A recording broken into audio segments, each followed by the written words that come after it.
Hello and welcome to Line and Mouse Commentary. I'm Holland and this is my best friend Tori. Hi! If you're new to our show, we rank various forms of entertainment by different categories out of a total score of 10 with only 2 points allowed for our personal taste.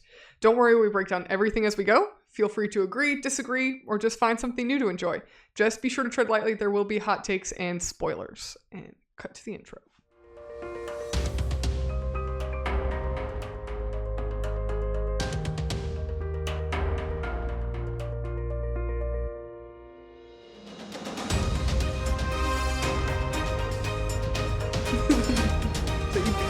Yes. To the intro. I'm Edward Scissorhands. I thought you were going to say Edward Cullen. I was like, I hope not. What does that have to do with anything? Edward Scissorhands. There you go. Tori's our wonderful editor. Because we're poor and we don't pay for one, so. But if you want to be our editor for free, let me know. Let us know. Leave us a comment or send us an email. I would get numerous hours of my month back. Right. But we do it because we like it. Yeah. So I say we, me and Tori. Tori does it. Anyways, in case you couldn't tell by the title of this video, or if you're just listening, today I chose All the Wrong Questions, Book 3, for us to review. This was not blind. Correct. I have read this once before. Yep. I think Tori and I both have read this one. Ironically, neither of us have read the last one. So, if this is new to you, I will go ahead and read some background information. So, All the Wrong Questions is a 4-part mystery series, plus with a companion book, written by Lemony Snicket, set in a formerly seaside town called Staying by the Sea, and featuring an almost 13-year-old Lemony Snicket attempting to unravel a conspiracy. Just some little background on the series as a whole. In 2009, Lemony Snicket revealed that the prequels do have some overlap with A Series of Unfortunate Events, which is probably his most well-known series, but it is not a continuation. It takes place at a time before the Baudelaire children were born, about Lemony Snicket's adolescence. So the prequel to A Series of Unfortunate Events the prequel series, meaning All the Wrong Questions series, made its debut on October 23rd, 2012, with the first book entitled Who Could That Be at This Hour? The second book was released on October 15th, 2013. And this book, the third book, was released on September 30th, 2014. So we have reviewed the first 2 books in the series. So if you're interested and haven't listened to those episodes, I would recommend doing that before listening to this one. Yes, definitely, because they are sequential. So book number 3 was published by Little Brown Books for Young Readers. It's 337 pages. The reading age is 8 years and up. Grade level for American schools would be grade 3 and up. So this is the publisher's synopsis of this book, All the Wrong Questions, Book 3. Young apprentice Lemony Snicket is investigating a case of arson, but soon finds himself enveloped in the ever-increasing mystery that haunts the town of Stained by the Sea. Who is setting the fires? What secrets are hidden in the Department of Education? Why are so many school children in danger? Is it all the work of a notorious villain? How could you even ask that? These are all the wrong questions. Maybe you should be in school. So I think I forgot to mention the subtitle is Shouldn't You Be in School? Yeah. So that is all I have for our synopsis. So if you want to read the series and you haven't read any of it, click off now, go read books 1 through 3, and then listen to our episodes of books 1 through 3, and then you can come back and we'll catch you up. So Tori's going to kick us off with our first category. Okay. I always feel like I have to disclaim when we talk about Lemony Snicket. He is my favorite author, and A Series of Unfortunate Events is my favorite book series of all time. That being said, some of what I might say today may surprise you. So, with that disclaimer, for plot, story, delivery, and world building, which is the first category when we talk about books, we allot 3 total points, and I'm only giving this 1.5 points. I'm shocked. I know. I know. I am stunned. I know. I was stunned too. Wow. So, I like this series. But I think if I were to summarize this book is a little bit fatiguing for me. Really? When it comes to the plot of these prequel books. So we have this understanding that Lemony Snicket, and kind of the way he writes, is that a piece of the mystery is presented to you, usually at the very beginning of the series. And then as the story progresses, you find out that the mystery is deeper than originally presented to you. So I don't think that's a bad thing. I think it's kind of a signature of Lemony Snicket's writing style and how he kind of unravels a plot, I would say.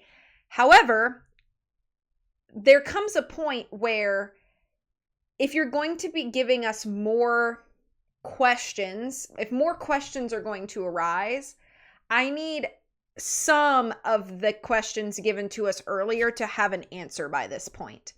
And I feel like a lot of the things that we have been waiting for some sort of resolution for still hang in the balance. And it gets to the point in this book where I feel like I have no answers and just a plethora of questions, all the wrong questions, if you will.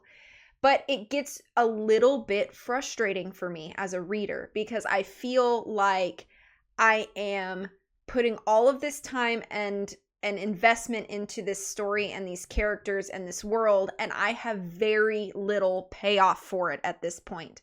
And it's more acceptable in the first 2 books, I think, because you could argue if it's 4 books, the first 2 should be like, especially book 1 is a lot of setup, and then book 2 should be a lot of momentum, and then by book 3 things should be rolling. And I feel like things aren't really rolling at this point in the story. Even if I were to isolate the book, in my opinion, the plot does not really start moving until chapter 6.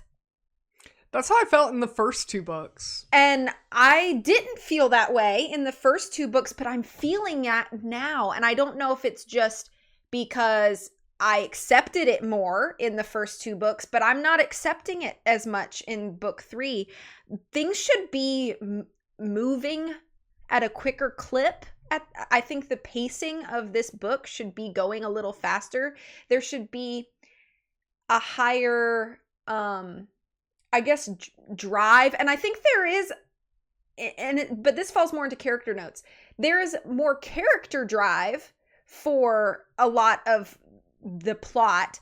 But as far as the actual story beats and like how things are revealed and action moving toward a goal, I feel like it's not getting any faster. And so I'm feeling like I'm not really feeling the tension that I should feel at this point. It kind of feels like I've been teased a lot and now I'm tired of being teased. So like, for example, the book kind of starts out with this new layer of arson. Okay. So arson is happening, this house gets burned down, and then there's kind of this lead that this is not going to be an isolated arson and there's going to be more that come forward.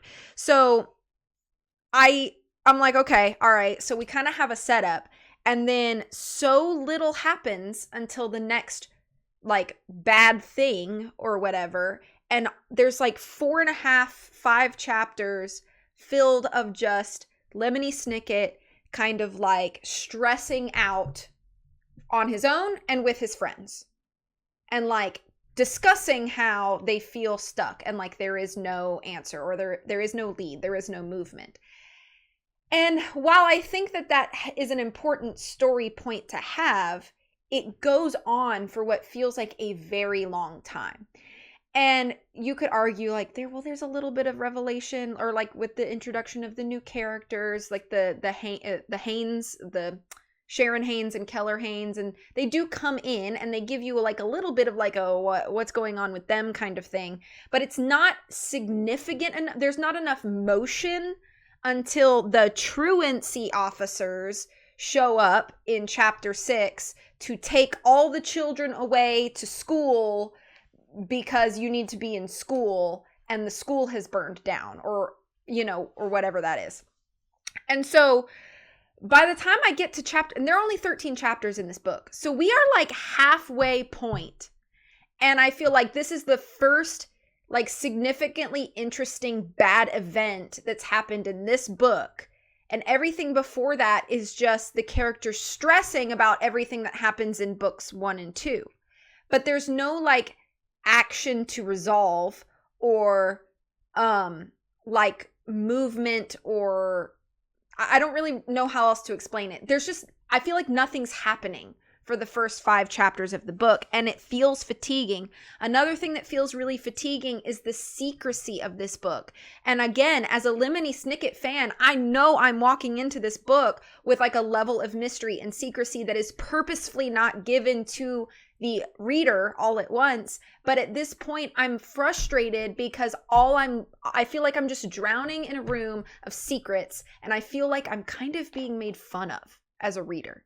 Haha, you don't know anything that's going to happen. You have no answers for anything that's already happened. I'm not going to tell you who is trustworthy and who is not.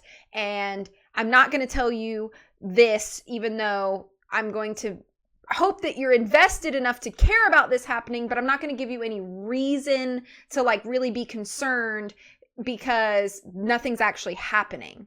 And I got frustrated with this book. And I know that sounds crazy to say because I've sung Snicket's praises so much.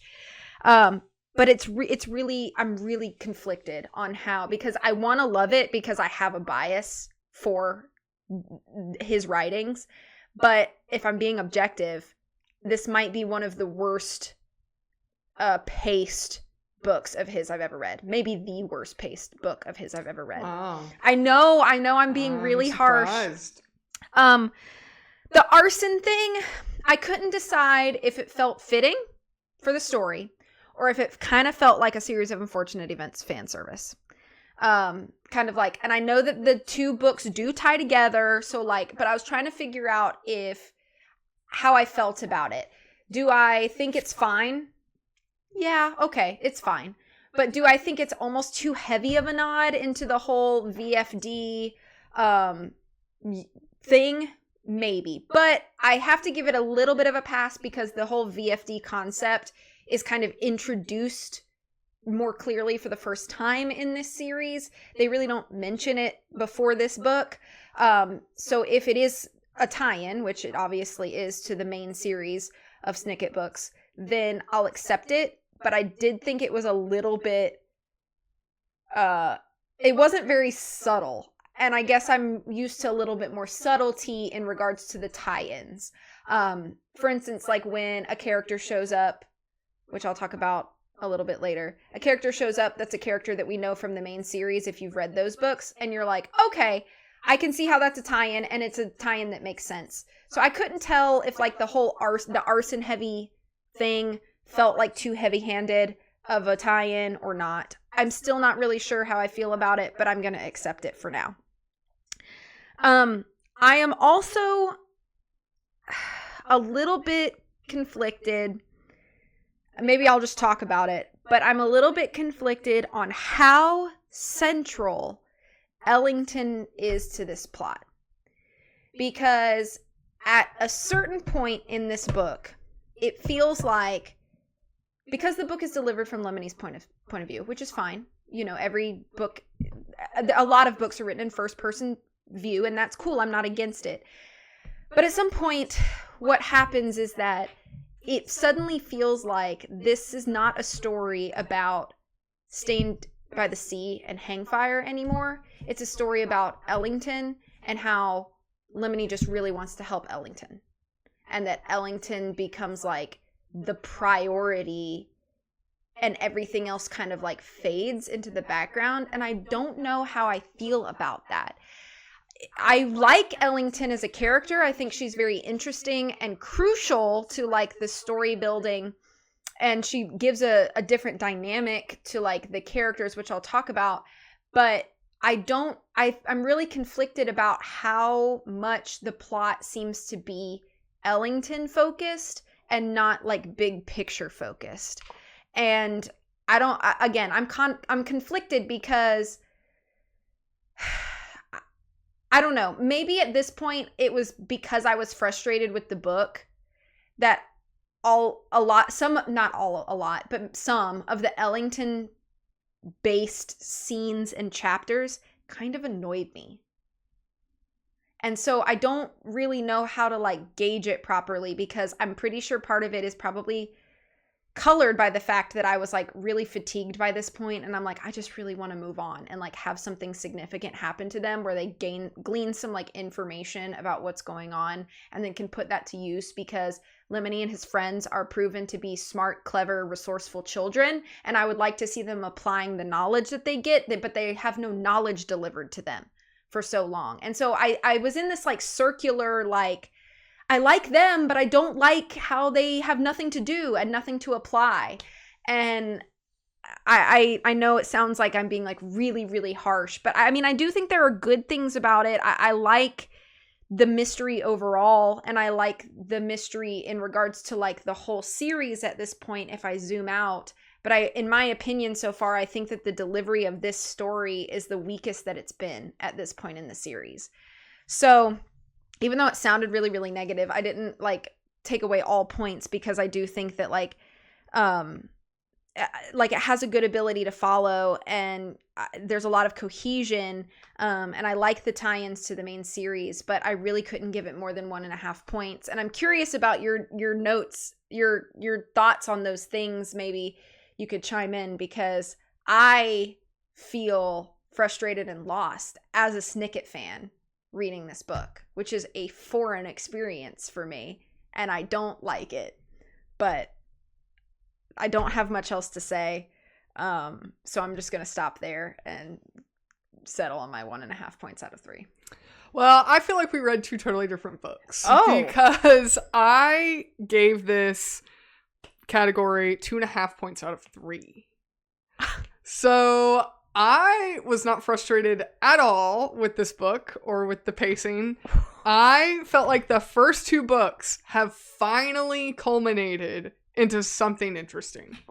This is going to be an interesting episode. It looks like we are looking at this completely differently. I think we've just flopped from when we reviewed the very first book. Maybe. Because I felt like the first 2 books have finally culminated into a tense and exciting mystery. It makes the series feel, and this could be a positive or a negative, it makes it feel like the series was one book and Lemony Snicket just chopped it into 4 pieces, and we've gotten to the 3rd piece. So it really feels like all of this is finally coming together, and we're connecting dots in certain places.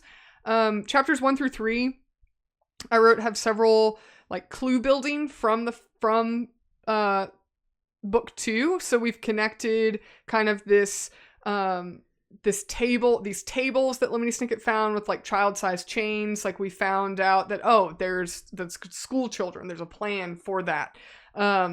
The fish tanks, the moths, and QWERTY and how he ties into that. Even the like the limes as like a clue to kind of connect things. I think that the fact that the first chapter we've set up this mystery like theme is now arson versus like a kidnapping or a missing person or something like that. We've set up this arson as a mystery, which I think raises the stakes much higher than Cleo Knight being missing, or in the first book with Mrs. Salas or whoever and the Bomb-Eating Beast, like that whole plot. The fact that Hangfire has a new hideout and we don't know where it is. The whole part with QWERTY and Moxie having this like tense potential discovery of Lemony Snicket's sister with like the newspaper clipping and things like that. And all of that builds on the first 2 books. So we're finally getting some pieces connecting this thread together, whereas the first book felt like a completely individual book. The second book felt like a completely independent book. Now the 3rd book, we're finally like connecting some of these pieces together. The school kids being in danger, being connected to the findings at the end of book 2, I think it's good framing of the stakes without that direct connection. With like the fish tanks, we've kind of we've used the end of the 2nd book to frame us into the 3rd book. It just finally feels like we finally have some cohesion in this story. The connections I think are pretty satisfying with the fires being connected, where Prosper Loss kind of comes into play. We finally figure out like who the heck is this guy, and then finally finding out like what the VFD is and like what's the significance of that. Whereas before in the first 2 books, it's like this guy seems shady and we don't know if we can trust him. And it's like, oh no, now we actually like know who this is and like he has a story, and we've like pulled back the curtain a little bit there. I'm a little bummed that it took us 3 books to finally find these connections, because like you, in the first 2 books, I felt like I was being teased and like, okay, we're just never going to get any answers. We're just going to keep getting a question that just leads to another question that leads to another question. And I felt very gratified that we finally are getting a taste of some of the answers that are going to then lead into book 4, which again is why I feel like this series really should have just been compacted, like all connected into one massive tome, like the Lord of the Rings books or something, because I feel like reading them as individual books does leave the reader kind of unsatisfied. For me, it was with the first 2 books. I was left pretty unsatisfied. I do think that for like the intended audience, there's a lot of high tension moments in this book, like with the kids being kidnapped and there being laudanum, which again connects us back into the first book. Like we got that little sneak peek of laudanum in the tea shop or wherever at the beginning, and now we've seen some practical, like, you know, sinister application of that. But it's not too intense for a child audience. I do think Snicket's friends are kidnapped at the halfway point, which I feel like could have happened a little sooner to kind of get us moving a little quicker. And then also, I was surprised that we end up with this kind of crossroad decision with Ellington's knowledge of the VFD. I thought that was a very surprising moment, that we kind of have this moment where Lemony Snicket has to kind of decide like what his choices are going to be. I kind of like the fact that Lemony Snicket's companions are all kidnapped and kind of taken out of the picture for a little bit, because it sets, I think in the first 2 books, especially, Lemony Snicket really heavily relied on his friends, and he didn't really, this is not completely accurate, but it's like, he didn't really do anything. He just used his resources, which were his friends. You know, he couldn't even get around town without Pip and Squeak. Moxie's, you know, super clever and smart. Ellington's really sneaky. Like, and now all of his friends are gone, so he has to kind of work on his own, which sets him up to be a little bit more of a hero and having to think through things on his own and like process things on his own. And I think that just made it for a pretty interesting story. And then I do like that we have the gang all back together. The whole conversation piece where they're talking about the VFD, I thought was a little heavy-handed. And I do feel like these books as a whole, I mean, I'm just going to say it, I think these books as a whole is just fan service from the original series. So I think, of course, we're going to have to tie into arson, because we're going to have to bring in the VFD, and we're going to have like this whole connection together, because this is not entirely true, but the primary audience of this book, I feel like, is still fans of the original series. Yeah. Even though it technically was intended for a younger audience or younger readers, I do think that is really, the audience is the fans of the original series. And I liked that the culmination of the plot was saving the library. I liked that, because the emphasis on these series up to this point has been that, you know, books are, there's value in that. There's value in knowledge and learning and reading. And so it kind of feels like a nice full circle that we've come to, where Lemony Snicket's one solace, if you will, in the first book was the library, and now he's kind of come full circle to like save the library from a fire and save the books from being burned.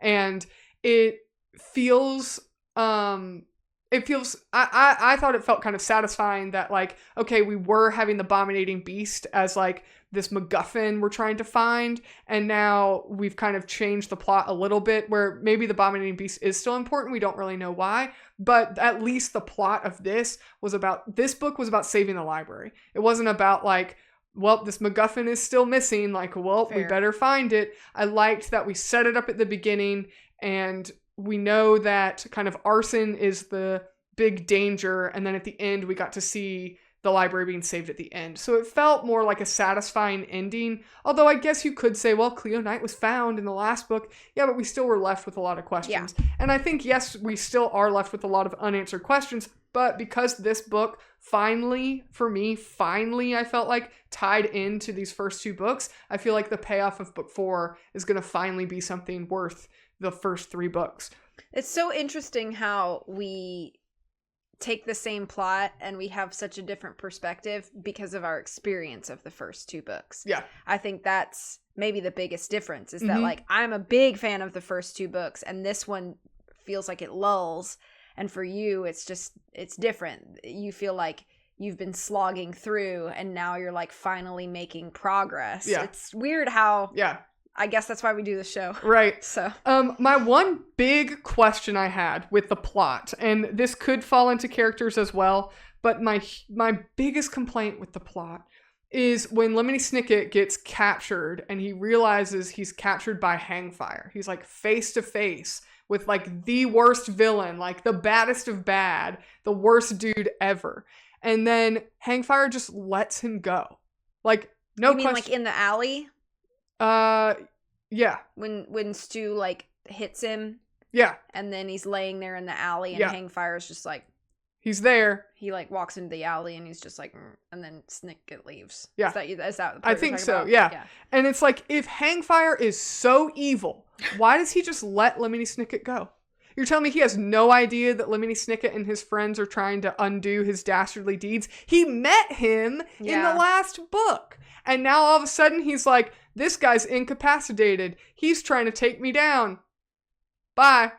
Like, come on. Yeah. Come on. At least don't even give them that moment where they're meeting together, or give Lemony Snicket an edge where he gets away. Like, that just felt like the lamest. We've just taken our villain and we've made him like into a stuffed scarecrow. Like, we've just taken all the stuffing out of him. He's not anybody dangerous, because if he really was that bad, he would have kidnapped Lemony Snicket right there. Like, so I felt like that was a huge, I had a huge problem with that part of the book. Because I'm like, if this dude is so bad, and he clearly has like his eyes and ears everywhere, and he met Lemony Snicket and was trying to trick him, why is he just like letting this guy just, nope, not important. We don't need to kidnap this guy. Like, Yeah. it just felt really weird to me. Like, why even include that moment in the book? But overall, I felt like we finally have a story that we can actually like understand, and we finally laid the foundation for 2 whole books, and now in the 3rd book we're finally getting somewhere. So that was the biggest reason I gave it 2.5 points out of 3. I think it's that whole thing with Hangfire, I feel like, is a huge negative, because that's your main villain, like the man in the tower, that's your main villain. But and I also think it's a bit of a discredit that it took this long for us to finally get some of these connections and get some of these answers. And I do think this here and there are parts where the pacing might be a little slow. Like the whole part where Lemony Snicket sneaks out of the school, and like he and Ellington are like sneaking out and trying to meet up. And then there's a part where they go down and see that like the water. The fire pond? Yeah, where the weird creatures in there that maybe is that the abominating beast, like the real abominating beast, like we don't know. But like that whole part, I was like, okay, I'm sure this will connect to something, but I just feel like, all right, can we like pick up the pace a little bit? But overall, I felt like we're finally getting somewhere with this book. Like, you could have just condensed the first 2 books and made it like the first chapter, and we could have like just, moved on. But yeah. So 2.5 points out of 3. Okay, so our next category for books is quality of writing. So we allot 1 point for this, and I gave this 0.5 point. I feel like this book is missing the ratio of humor that Snicket normally would find a way to put in his books. I feel like Snicket does a very good job, typically, of like layering in kind of these funny, clever quips, or like almost physicality moments And I feel like this book does not have the number of them that you would come to be used to at this point. I feel like humor, while there are humorous points of the book, it's not missing. I just feel like the ratio of humor seems really low comparatively to this book. And it kind of felt a little disappointing for me because those clever quips are something that I've come to like really look forward to in a Snicket book, because I do think that they are so clever, and the way that he kind of words and paints these like funny moments. And I just felt like there just weren't that many in this book, unfortunately. So that was a detriment to me. I do think that like Snicket is consistent in how he just describes things in general. And we've talked about this in the past where like he will use other sensory descriptors to kind of describe something else. Like he may describe things like how he may use like colors to describe how things sound or something like that. He's very good at sort of like blending the line between different senses to kind of give you like a very specific feeling or perspective of whatever is being described. And he still does that. He's still consistent with that. Another thing about this book is that it is age appropriate. And that's another thing we've talked about with Snicket books in the past, is that I think one thing that Lemony Snicket really nails is writing a book that is age appropriate for a young audience and yet still smart enough that an adult can read the book and feel like they're getting something out of it, and it's not like they're reading a Dr. Seuss book. You know what I mean? Yeah. So, and again, it comes down to, you know, Lemony Snicket not insulting the intelligence of the children that read his stories. And it's something that I appreciated when I was a child and started reading his books, and it's something that I still appreciate now. So I want to make sure to always talk about that. I had a couple page notes, so let me flip to those real quick because I have my copy of the book here. So I wrote that page 142 like had a sentimental quote that felt like realistic. Let me see. Okay. So there's a point in the book where Lemony notices that Ellington has a bruise on her face. And he says, "I knelt down quickly. If you have a bruise, you do not want it touched, but everyone who cares about you will want to touch it in the hope of somehow making it better." And I just, those are the kinds of prose that feel Snicket to me. Like that's the kind of stuff I yearn for when I read a Snicket book. I just love moments like that because you don't ever think about that. Mm-hmm. Nobody consciously thinks about that. But when you read that, you realize that it is true. Mm-hmm. If you have a bruise, you don't want anyone to touch it, but everyone who cares about you will want to touch it in the hopes of somehow making it better. Like, that's a beautiful sentiment. It is. And I love stuff like that. And I love when I see it come in to Snicket's writing because those are the moments. I'm like, that's it. He did it again. And then, you go 4 pages and you're like, oh, he did it again. And that's the stuff that I like appreciate the most about like his style of writing is like those moments like that. Yeah. I also wrote that quote down as a note in this category. So. Yeah. Yeah, I like that a lot. I wrote that there is a weird POV shift that happens. Page 257. Let me flip to that. Okay. Tell me what you think about this, because I thought it was very weird. Okay. Squeak frowned. "Snicket, what do you mean?" Snicket told them what he meant. They wished him luck. He needed it. "I walked around the corner with the mask in my hands waiting for the bell." So it's like this really weird, he talks about himself in third person for 3 sentences and then switches back to first person. And to me, that was weirdly jarring. I didn't like that. It felt like all of a sudden we were formatting the book differently. And so because the POV switch was so brief, that's what made it even more jarring. Like, I don't know if I would have noticed if the rest of the chapter was just in third person after that point. But because it switches back after 3 sentences, I was like, what is going on? I think it's because it's supposed to keep what he said a mystery to the reader. Because that's right towards the end where he is planning. But then why couldn't he just say, I told them what I meant. They wished me luck. I needed it. You could have.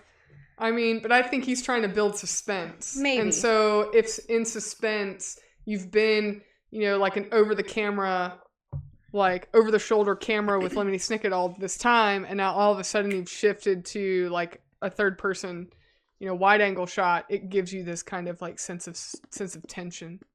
So I thought it was more like a stylistic choice. And I suppose it was, but I just didn't care for it. Yeah, I don't think it's necessary, but when I got to that point, I felt like it was, we were building tension and like building suspense at that point anyways. So it was the odd POV shift and then the fact that I felt like the humor was kind of lacking that were the 2 biggest reasons that I didn't give it full points. So that's why I landed on 0.5 point out of 1 for quality of writing. Alrighty, so I also gave this 0.5 point for the quality of writing. A couple positives I have. I like that we have this new tone. Well, I guess it's not new, but I felt like it was more intensified in this book, that we have this more intensified tone of suspicion. So like with the man with a cigarette who asks, do you have any fire? We immediately know like something's not right about this guy. And then with the fake Department of Education with the Haynes characters, like we have this looming like sense of impending doom that like something's not right here. And I felt like that was the overall tone of this book, was that we just know something's not right and things are getting bad and things are getting more dangerous than they were previously. And so the building of tension I thought was really good. Chapter 6 with the kidnapping, I thought there was really good tension with that. And when Lemony Snicket's knocked out in chapter 7, I liked that there was a lot of suspense, but it stayed age appropriate, like you said. It never got so intense or so scary that like if I was in, 3rd grade, I would be scared. Like I would, this is too perilous for a younger audience. I also really like in Snicket's confrontation with Theodora, where there's kind of this like verbal banter where they kind of mirror each other, where Lemony Snicket says to S. Theodora, he says, "You're wrong," I said. And she says, "I'm not wrong. I've packed my suitcase." And he says, "You have enough wrong to fill 50 suitcases and a garment bag."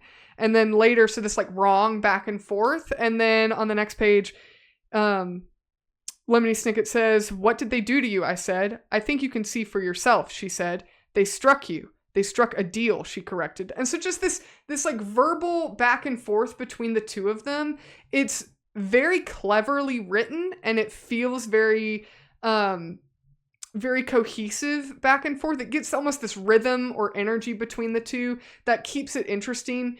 And yet it's never it's never a confrontation that feels out of character for either of them. It feels very in sync with, I think we've kind of set up prior in books that Lemony Snicket is very clever and he's very, he has these moments of really witty comebacks. And so I like that kind of just the language between the two of them back and forth. It just felt this like, I don't know, I guess for lack of a better term, it felt very rhythmic in their conversation with each other. And yet it's this moment of vulnerability for S. Theodora where she realizes how badly she was tricked. And yet Lemony Snicket is standing his ground, but he's never ugly or disrespectful. I liked that part and how that was delivered. Because you could have gone any way with that. I also had a couple, like, where Snicket's prose is really nice. I think on page 2, he says that the sun was having a tantrum so fierce that all the shade had been scared away. And we live in a very hot climate, so I have experienced that. And then he also says, I wasn't sad the way a spider isn't an insect. And just little clever things like that. Biggest reason I didn't give this full points, and you can go back and listen to our prior podcast, and I get into it a bit more on book 2, is I still think this really lacks capitalization on our first-person narrator. We have a first-person narrator. We should be in Lemony Snicket's head. We should be thinking what he thinks or knowing what he thinks or how he's feeling, and yet we just don't have any information about him. This book could have been written in third person from another party, and I get that it wasn't written in third person because then it wouldn't be a book by Lemony Snicket about Lemony Snicket, but I feel like it could have been written in third person and we wouldn't have lost any insight. And so I think that when you're writing in first person narrator, that's the time where you really should get to know your narrator better than anybody else. So similar to a critique I had on the last book. So 0.5 point out of 1. Okay. So our third category for books is characters, and out of 3 points, I gave this 2. I think they're pretty solid. I think it's interesting to see how Lemony starts this book in comparison to the last 2. Lemony starts this book stressed, and he never truly relaxes through the whole book. And while I wouldn't say he's ever been a nonchalant kind of person, I think that he has been able to almost mask his stress. And granted, the stakes have just been piling since he's arrived in Staying by the Sea, so it would obviously add stress to anybody's plate. But I think we see a lot more of the chinks in the armor in this episode, in this book. Mm-hmm. And I find it interesting. And I think it is a piece of Lemony Snicket that we have been needing up to this point. Because like you said, we should know more about Lemony, considering it's all said from his perspective, but he doesn't even reveal his own brain to us as a narrator. And so one thing I did think was a great insight into him, and I forgot to mention this in the last category, but it also ties into characters as well, is this introspection we get to see with Lemony Snicket and his sister's ghost, their little conversation back and forth. That's the one time where we really get to see, what are you thinking? He's finally talking to somebody vulnerably, mm-hmm. and in this, pretend conversation he's having with his sister. Mm-hmm. So I liked that. I like this version of Lemony the best so far. And it's because we do see those moments of vulnerability from him, and we get to see him stressed and how that affects some of his thinking. We get to see him straight up exhausted and how that reflects. There's this whole scene where he's in the car with Pip and Squeak, and they're like, you just rest, dude. We can tell you're exhausted. And he starts trying to play this game with Pip and Squeak, who have no idea what he's doing. That is a reflection of a game he used to play with his siblings. And so we get another little piece of him. Mm-hmm. And these are the pieces that I wish we'd had in that kind of frequency in the first 2 books. Because what I think how it benefits in this book is that I, with every moment like that, I feel a little bit more of an attachment to him. I just feel there's those little moments, they give me tiny little pieces where I'm now I'm rooting for you that much more. I'm rooting for you that much more because I want these moments of humanity from our narrator, mm-hmm. Obviously. And we understand that Snicket is smart and he's calculating and he's clever and he's brave and all of these things. And these are pieces of him that we need in order to continue moving the story along. But also getting these sides of him make him really feel like he is just an almost 13-year-old kid. Right. And you want to root for him more because of that, because you're he still has his youth. And while he may be accelerating through it faster than other kids his age and having to be in situations that perhaps only adults should have to be in, at the core of it, he's still a child. And so I want him to have those moments of kind of childhood. I want him to play, to think about the game he played with his siblings. I want him to talk to his sister's ghost because he's stressed and this is the way he has to cope. And we haven't seen this side of him before because everything's been so internalized. But I like seeing it, and I think that it's the best version of Snicket that we've gotten so far is the Snicket in this book. I have S. Theodora is still such a frustrating character, but I appreciate that they gave her a moment here of some sort of vulnerability, because you finally get to have a moment of sympathy for S. Theodora. And I think it kind of helped me, at least, not just once again kind of write her off as like the dumb idiot adult that is present in a lot of Snicket books. We've talked about that in depth before, so I'm not going to dig into it much deeper, but the whole like all the adults are dumb and the kids are the smart ones trope that Snicket uses a lot.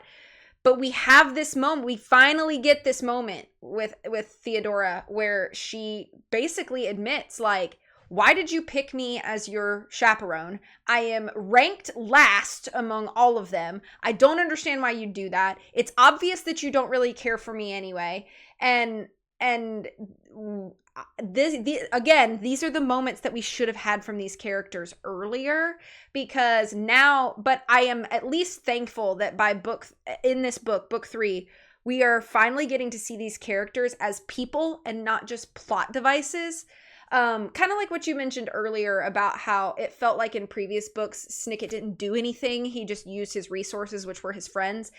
His friends represented skills and not people. And now in this book, I feel like we're finally starting to see them as people. And I love that that's, I think, the highlight of this book is starting to finally see these characters that we've gotten very used to at this point show us pieces that don't contradict who we know, but they help us to see them as more than just the plot device or the caricature or the personality that the story needs. And I just really appreciate that. We have 2 like kid characters that are introduced in this book, and I like them both. I think Keller is a very interesting add to the cast. He is more clever than he appears at first. He actually appears kind of like dense at first, and I think once you kind of learn about him and why he was acting the way he was, he becomes a much more interesting and layered character. He holds his own weight when the whole crew is together and they all have a job and a task to do.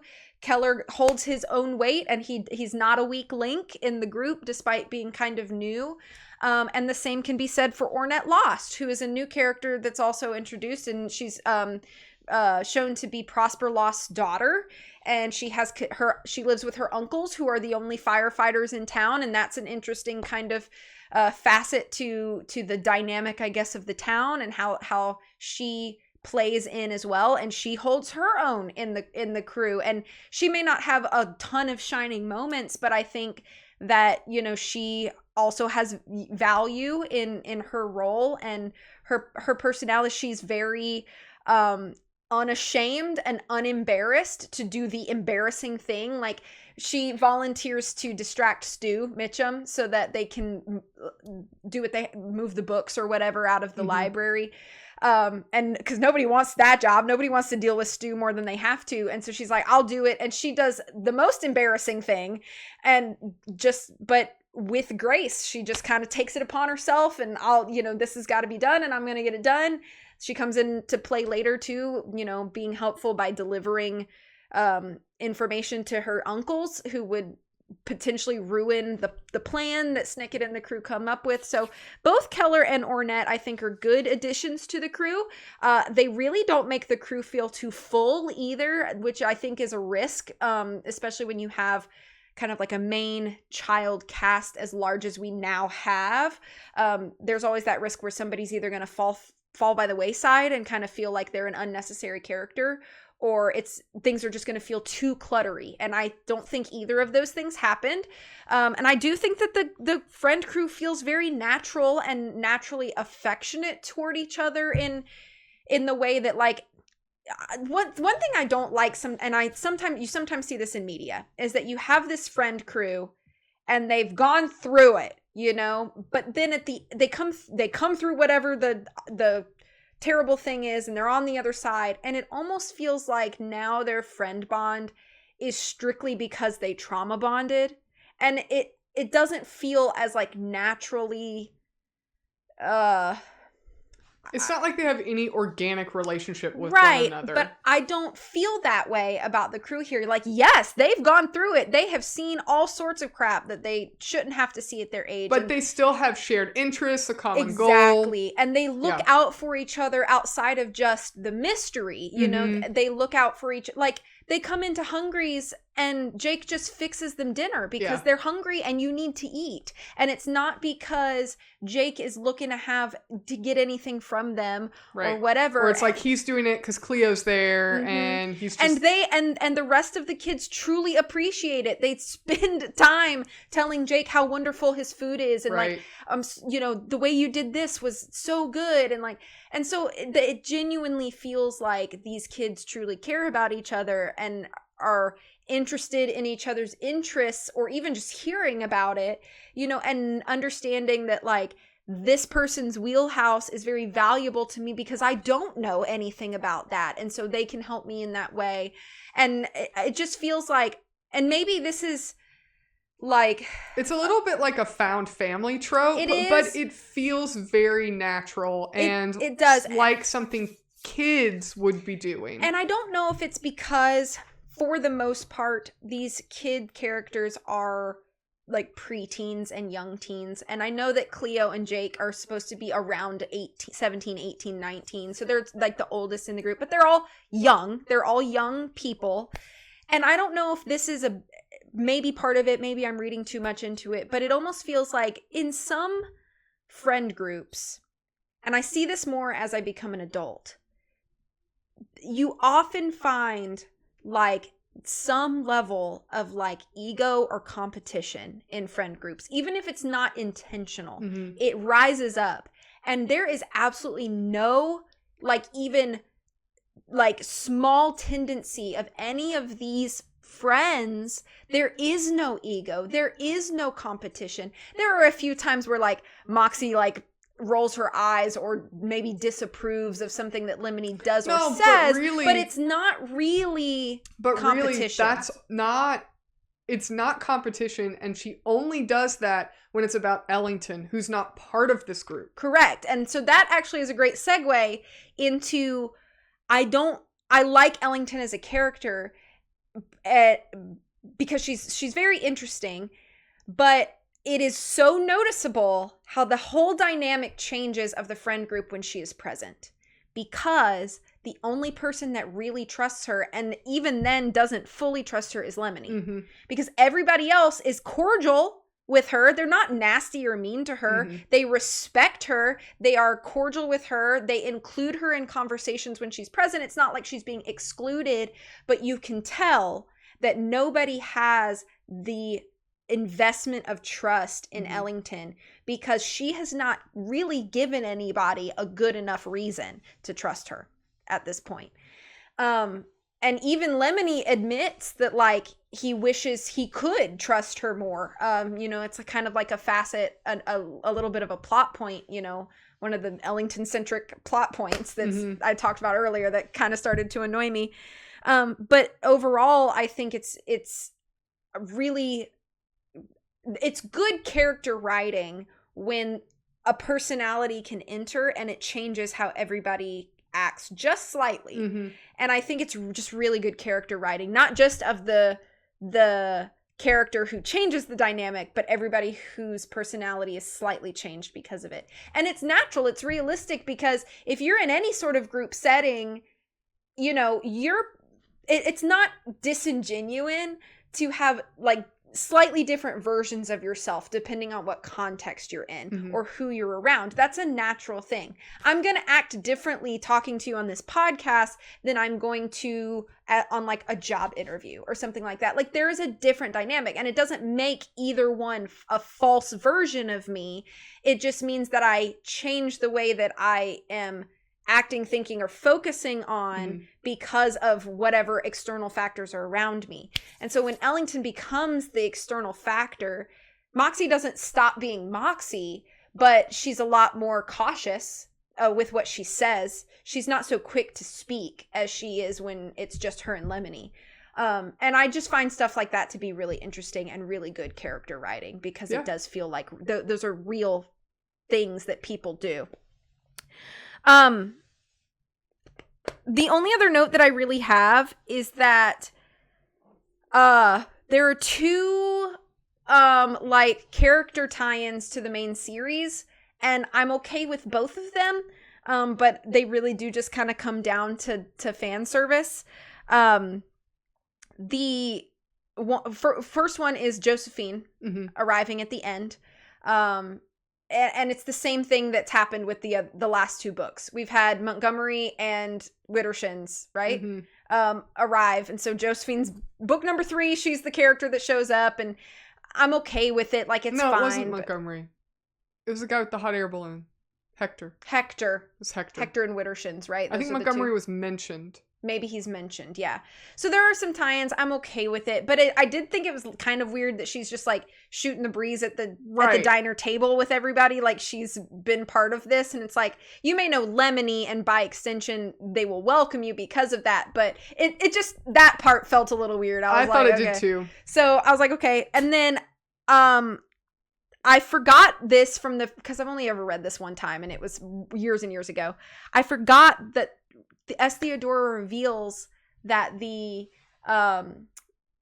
apprentice that she had before Lemony, that she claims was so much better than him, is Bertrand Baudelaire, which I'm just gonna nerd out for a second, okay? Yeah. Because that is the kind of fan service tie-in that I live for, because I think that's well earned and well deserved.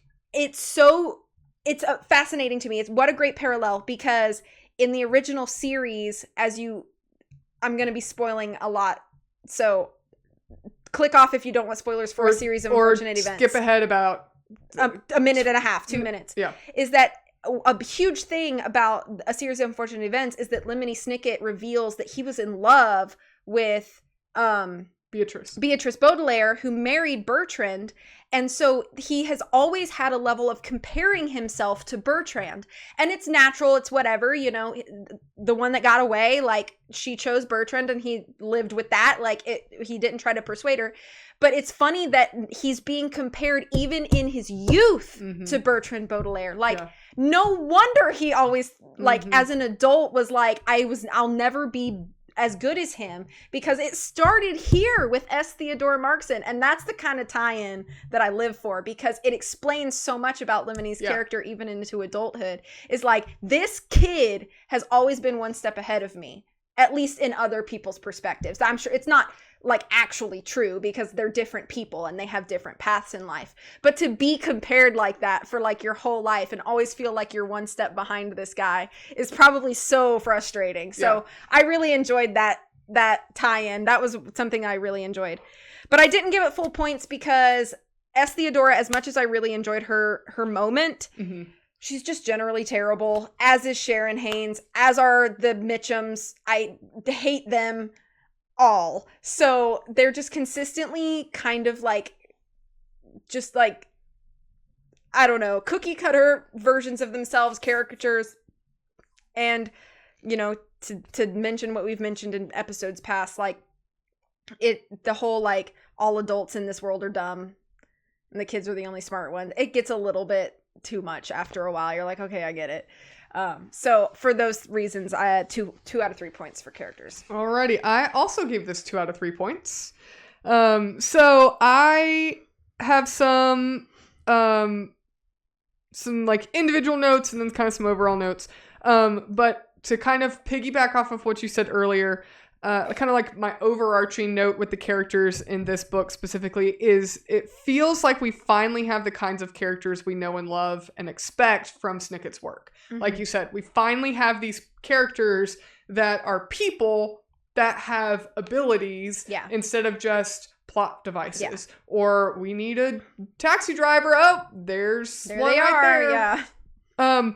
Specifically, with Lemony Snicket, I do feel like we still don't know a whole lot about him, but I do think it's very admirable that he remains loyal and defies his chaperone when she's wrong, like the way that he confronts S. Theodora Markson. I like that he keeps his head and he doesn't trust Ellington at the end. Whereas for a little bit, you kind of wonder, like, is he just blinded? Like, is he just, seeing what he wants to see in her instead of seeing reality?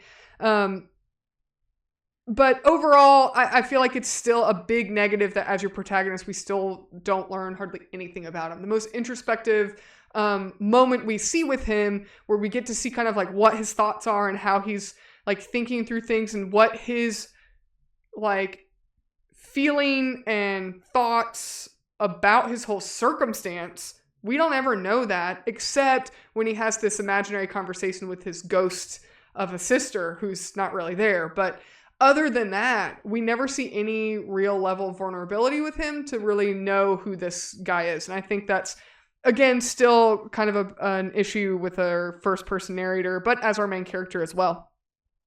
Moxie, I like that she's clever. I like that she gets Lemony Snicket's newspaper clipping from him. Like, she has this moment where she gets to kind of outsmart or like think better than Lemony Snicket. I think she's a very consistent character. I think that with Ellington, we do get to peel back some more layers, but she's still very much an unknown, like a big question mark until we get to the very, very end of this book. I think that's necessary for the character to work, but I do think, and I like that we do find out that she actually is not as not trustworthy, but we still don't have any reason why Lemony Snicket why she has any appeal to Lemony. Yeah. Other than the fact that, like, she's looking for her father. Right. Like, other than that, what does Lemony Snicket see in her that causes him to really root for her and really want to trust her? She has the same problem as everybody else. Prosper Lost is missing, his daughter, and, all these kids are in school and their parents are wondering where they are, and Lemony Snicket doesn't have any heartstrings pulled to those people. So I think it's still kind of a problem. It would be so easy if the only thing was that Ellington, just in not even the way that she looked completely, but if she had one little like glimmer where it reminded Lemony of his sister. That would be it. That would be all we would need to know. What does she have on him? Because they try and sort of set it up like he has a crush on her, but not really. But does she have a crush on him? Yes, no, not really. Like, so I feel that that's very unsatisfying that here we are 3 books in and we still have no reason why Lemony Snicket is so drawn to her. I don't really know how else to put it, because he's not really fooled by her, and he's not really like... And it's not full infatuation. No. It's just like an interest. I don't know. It is very muddy. And to include this character who you don't trust in on some pretty top secret plans that would be really risky if the wrong person found out about them, or if someone would betray you to the bad guys. I feel like that's just, it's starting to fall flat. Cordy, I like that we finally get to see him kind of come into his own, and he satisfyingly fulfills that role as Lemony Snicket's ally when he's arrested. I like that I like that Keller Haynes is set up as being this kind of cryptic, like, can we not trust him?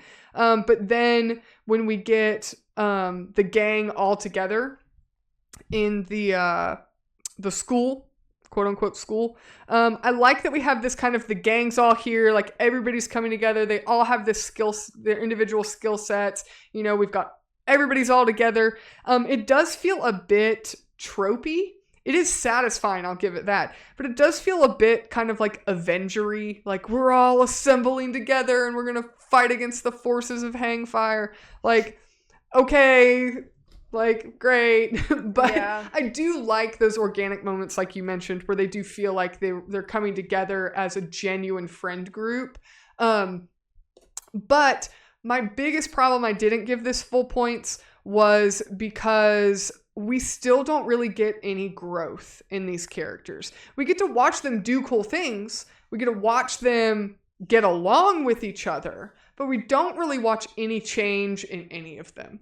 Like, even Lemony Snicket, we watch him like be really stressed out, be really tired. We finally get to see our hero under duress and like experience difficulty, but we don't necessarily see him change internally. We just see him overcome an obstacle. And that's the way most of these characters are. We see what kind of like skill or, you know, trope they kind of fulfill, and then we don't really learn anything else about them individually. And I think that it's kind of a disservice. Like, third graders are smart enough to see people grow and change, even if it's very, very subtly, or in very small ways. The other thing, again, kind of like what you said as well with this, like, all adults are stupid.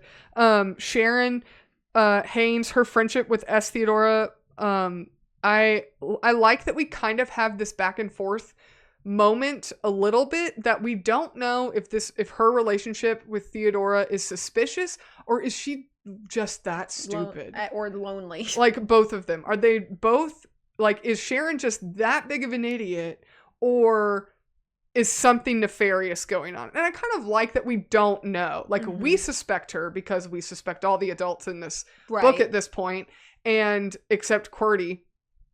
But that's because he's a librarian. Right. And again, I think that's kind of lame that, like, we don't trust any adults. Although we do learn that we can trust Prosper Lost. So, and the fire department, fire crew. And then, yeah, S. Theodora, I just feel like it's so stupid when she yells fire. Like, come on. Like, really? It's just so infuriating. Like, why do we have to make her that dumb? Yeah. Like, and that much of an obstacle to the cause. Yeah. But I did really like that in this conversation with Lemony Snicket, we finally get to see that she's not just a cardboard cutout. Like, she does have some human traits. And some awareness about herself. Right. And like you said, I wish we started getting little, even just tiny little hints of that along the way. But then she goes and does something incredibly stupid. It gets flattened pretty quickly after. Yeah. So overall, I think the characters in this book are much better. They are, I mean, you like who you like, you know who you're supposed to like, and they're just very charming. All of the kids' characters and the way they interact with each other and the way they help each other and care about each other and encourage each other, it's all just very charming. But I do wish we had more growth. I wish we had a little bit more knowledge of who these people are as internally, not just what they can do. So I couldn't give it full points, but 2 out of 3. Okay. So the next category for books is personal taste and preference. So out of 2 points, I gave this 1. I love Snicket, as I've said, and I will continue to love his writings. And, you know, I'll probably reread this series again, as I'll probably reread A Series of Unfortunate Events for the 8th or 9th time. I don't know. But I think that this is definitely on the lower side of Snicket for me, unfortunately. It still fits in the world and it still feels like him. But it's like, I know he can do better. So I don't know if it's just because I have I have a bar now and I feel like this book doesn't hit that for me. Just like story wise. But it was just about half credit for me. Like, still satisfying as a Snicket, but knowing how fantastically he can weave a story and unravel a mystery, and that not really matching what I know he can do, it was a little disappointing for me in that regard. So, alrighty, I gave this 1 out of 2 for personal taste and preference as well. I think overall the series is improving. This book I enjoyed much more than the 2 previous books. I like that this book feels like a quote-unquote return to form of a good Snicket novel for me. It is a bit disappointing that I had to read 2 full books just to get to this point, but it was still an enjoyable read. It's just not really a favorite of mine. This series isn't really a favorite. I don't know if this really is a factor or not, but I feel like not all of them, but a good number of the A Series of Unfortunate Events books are pretty short compared to this. I mean, this is pretty... I would say by the time you're in the Vile Village, they're about this big. Which is what? 8? Number 7. 7. So 7, and they do get progressively longer. So like by the time you're in 13, you're looking at 450 pages. This one was like 325 or something. So you're looking at probably a little over. But like the bad beginning is like this. Oh, the bad beginning is like 130 pages. It's like or something. Tiny. That's only it's like pretty 40 small. Pages, but yeah, like 100 pages. Yeah. So I feel like there probably were quite a few books that had All the Wrong Questions caliber in the A Series of Unfortunate Events book, but they were so much shorter. Yeah. And so I did enjoy A Series of Unfortunate Events. I still enjoy it. But I feel like the books that are not quite as well-rounded or as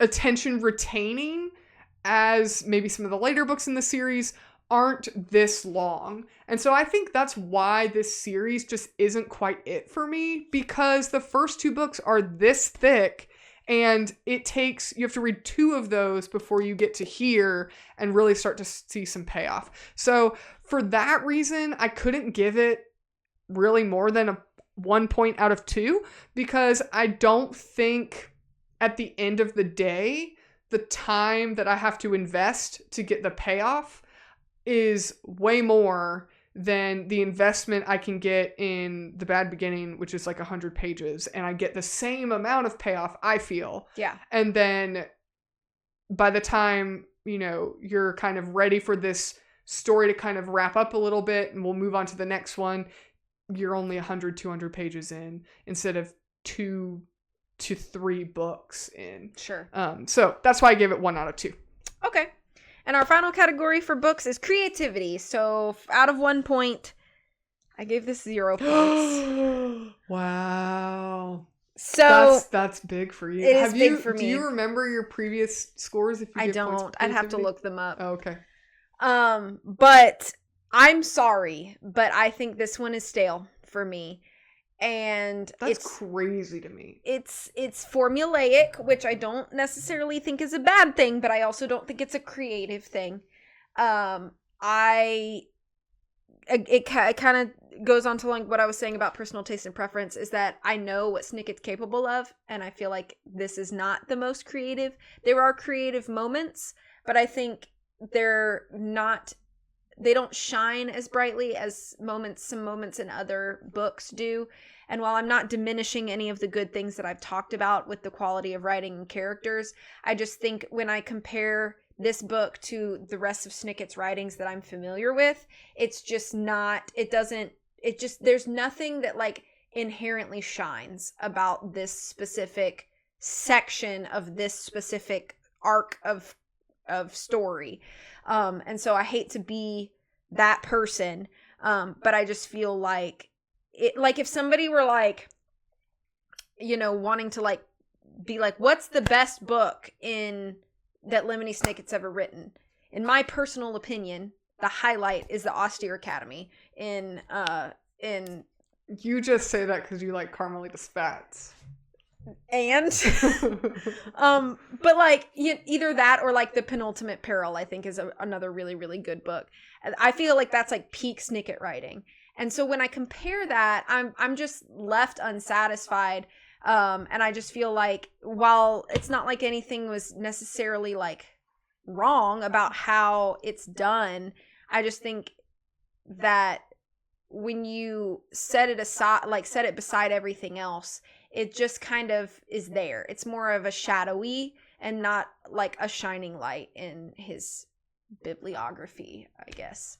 So there's just nothing really specific about it. There's nothing really new about anything in this, and I don't really consider this book to be super milestone-y or iconic, considering that I would say that his other series is way more popular and known anyway, and there are probably people who have read those books and watched the series and movie about the series of unfortunate events that don't even know this series exists. So I couldn't even really give it that accolade either, because it is a more niche, I think, series than his original series. So I'm sorry, Mr. Snicket. You're still my favorite author, but I'm giving you a 0 this time. And creativity. Alrighty. I think my peak Snicket book is The Carnivorous Carnival. That one's fantastic as well. That one's probably my favorite in the series. It's because you like Madame Lulu. I'm just kidding. Yeah, that's why. No. She's annoying. All right. So for creativity, I gave this 0 out of 1 as well. Oh, well then why are you giving me a hard time? Because you're a fan. Okay. You're a super fan. Yeah. I don't know if I would say I'm a fan or not, but that's a whole other conversation. Although I enjoyed this book more, I do think this book is better. I still don't think it does anything different. Even the fragmentary plot, and Lemony's refusal to be foiled, the twist with saving the library books at the end, is a classic twist in Snicket's other work. It's good, but not anything new in children's books, mysteries, or Snicket's own work. So I enjoyed kind of this fragmentary plot aspect of the book and the little twist at the end. And I did think that aspect was better than the prior 2 books. But we've seen it before. We've seen it all before in prior books written by Lemony Snicket, and especially in other children's works. So, I mean, I think Lemony Snicket is a great contributor to children's literature, but not in this book. Yeah. So, 0 out of 1. Okay. So what is your final score for Lemony Snicket's All the Wrong Questions 3, Shouldn't You Be in School? My final score is 5 out of 10. I think My final score is 6 out of 10. Whoa! Especially for something that's so important to me. Yeah. I think this is the first time we've had an episode where I would say the subject matter is closer to me than it is to you, and you scored it higher. Yeah. So. Yeah. It's because my judgment wasn't clouded. Oh, maybe. Uh-huh. Your bias didn't get in the way. Yes, exactly. Alrighty, you ready for a few lightning round questions? Yes. I think I have mostly just copied and pasted the same questions from the last episode, so sorry if you guys really have, qualms about what we do for lightning round. Please let us Write know. us some lightning round questions of your own then. Yeah, leave us some in the comments. Ask us some in the comments. We'll answer them. We'll answer them. Yeah, we'll answer them. So, continuing from the series, who's your favorite character? So it doesn't have to be somebody new. It could just still be a character that's I know I didn't really talk about him much, but I do really like QWERTY as a character. Mm-hmm. But I also, if I was gonna pick a new character, I think I would pick Ornette. I thought she was really fun and like a really nice little addition to the crew. So maybe one of them. But then I always do come back to Moxie as well. I have a soft spot for Moxie. Yeah. So one of them. I just like a lot of the characters, but I would say one of them is probably up there. I think my favorite in this book, and this is not necessarily for like plot or anything or like character or anything, but I feel like Jake Hicks is becoming like one of my favorite characters. Like he's just a cool dude, and he just like fixes some food. These kids gotta eat. That's one of those things like in books and TV shows and movies that I'm always like, these people never have to sleep, they never have to eat, they never have to go to the bathroom. Like they don't have any needs. They're just like go like so I like that Jake Hicks is like here to meet the needs. Yeah, he's just a good character. Do you have a least favorite character? The officers Mitchum. They're pretty terrible. My least favorite in this book though was Sharon Haynes. I couldn't stand her. Also annoying. She was so annoying. Yeah. Especially when like her and Theodora are together. It's like can't stand this lady. I do feel bad. There's one point where Keller turns to Lemony and he says, "She wasn't always like this." And Lemony says, he says something like, "No, I can imagine so," or "I know," or something like that. And it's like a sad moment. I feel bad for Keller. It's like he knows his mother is just like deranged at this point. And terrible. Yeah. Most underrated side or minor character? Underrated. Maybe Prosper Lost. I think especially in this book, I think, he kind of has proven he could be trusted like in an ally, and I think that's a good thing. But also maybe I mean, I think Pip and Squeak, they don't get, I think, as much attention as I think they could get. They're just not present as often as the rest of the friend crew is, but I think every time that they show up, it's always really good dynamics, and I like what they add to the table too, so maybe Pip and Squeak as well. Yeah. I think Prosper Loss is a good answer. I think I would also say Jake Hicks. He's keeping these kids fed. True. So I feel like he's kind of underrated. And he doesn't get like the spotlight. He doesn't, yeah. All the other characters, because his and I think skill is cooking. And he has a good personality too, in that he is like a young man who doesn't necessarily feel the need to ever really be in the spotlight or be the center of attention. He defers a lot to Lemony and Cleo, which I think is just like a really nice quality to find in a young man.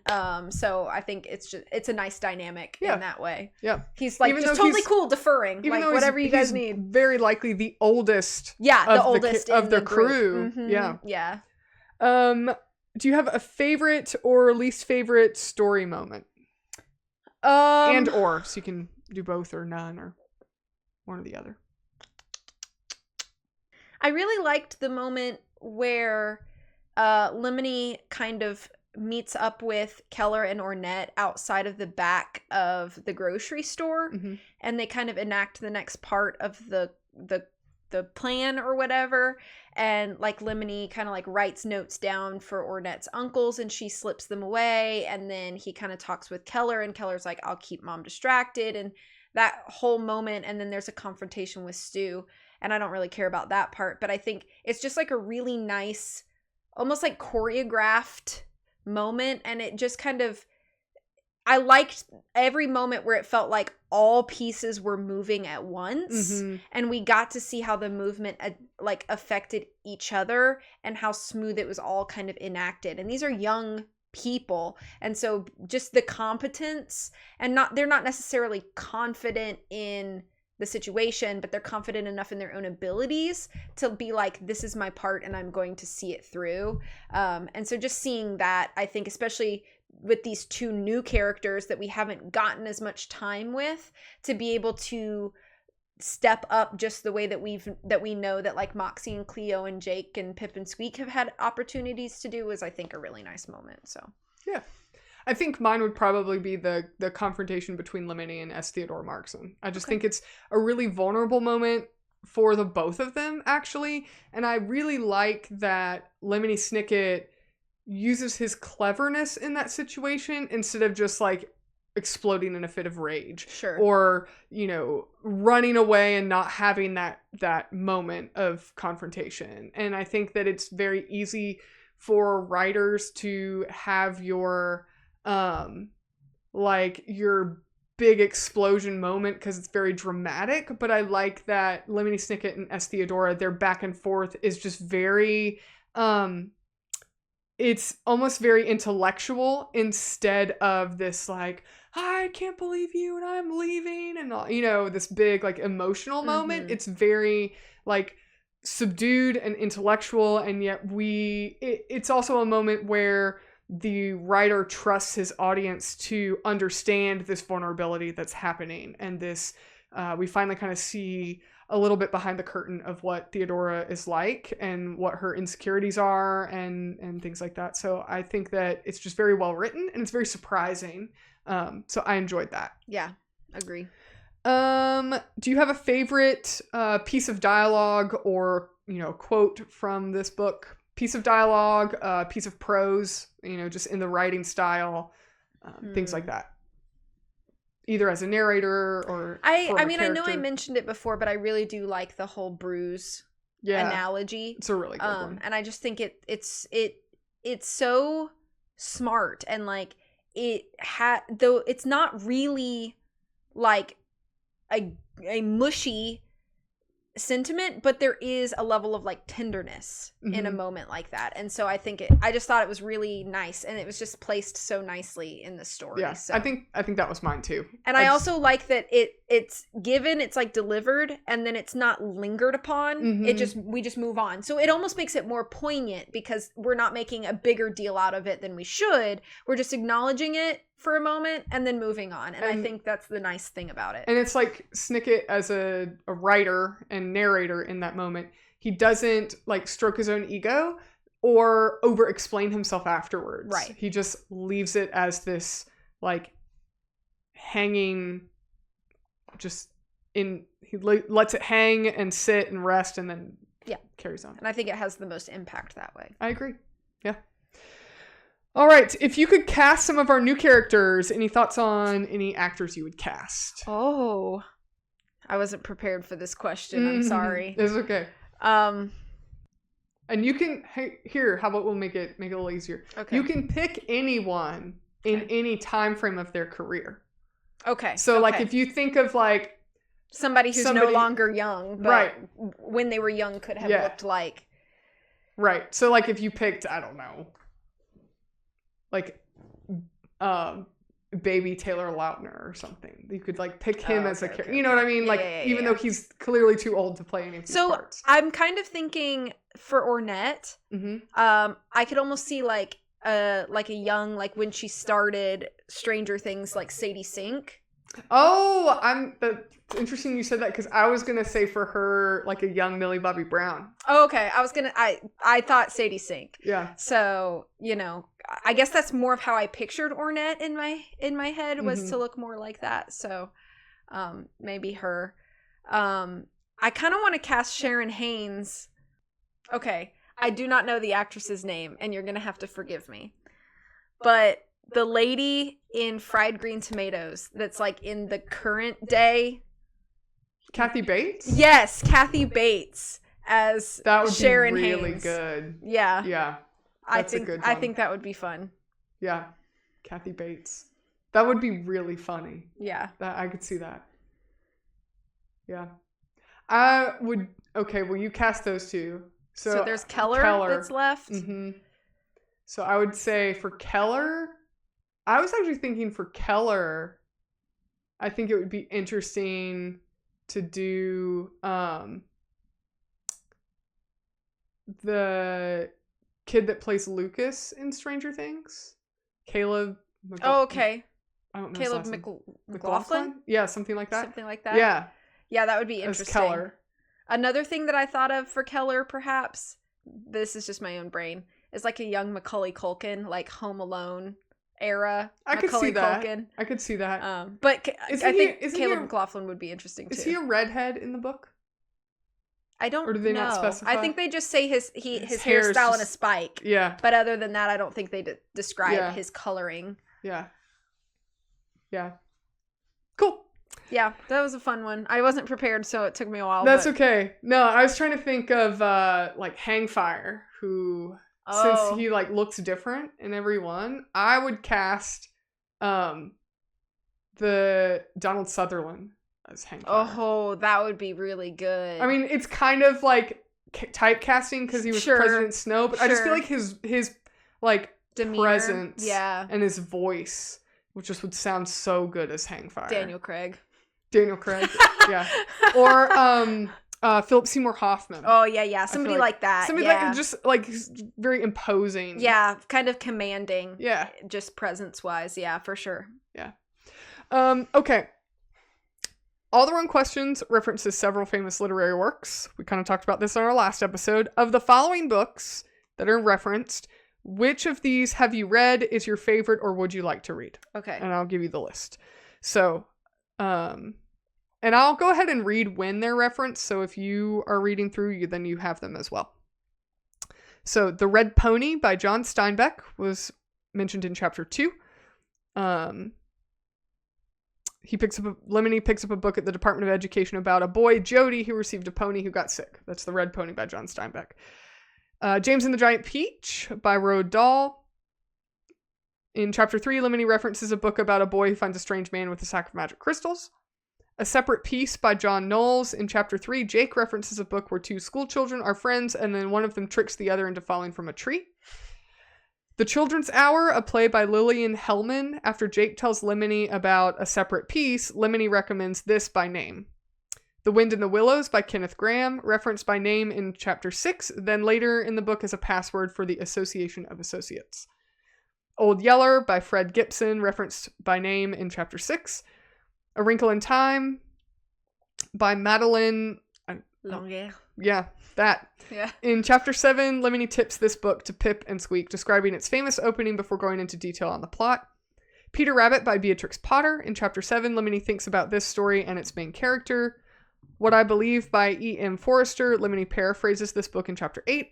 And then Murder on the Orient Express and Halloween Party by Agatha Christie. In chapter 11, Lemony asks the Belleferons if they've ever read a book about a murder on the train in order to explain fragmentary plots to them, and Pip says they prefer the one about a girl who gets murdered while bobbing for apples. So, those are 1, 2, 3, 4, 5, 6, 7, 8, 9, 10, 11 books that I was able to find on the internet. I'm sure there are more that are referenced in here, because I found some missing ones in the past. But of those books, which of these books have you read? Do you have a favorite, or is there one that you would like to read? So I've read 4 of them.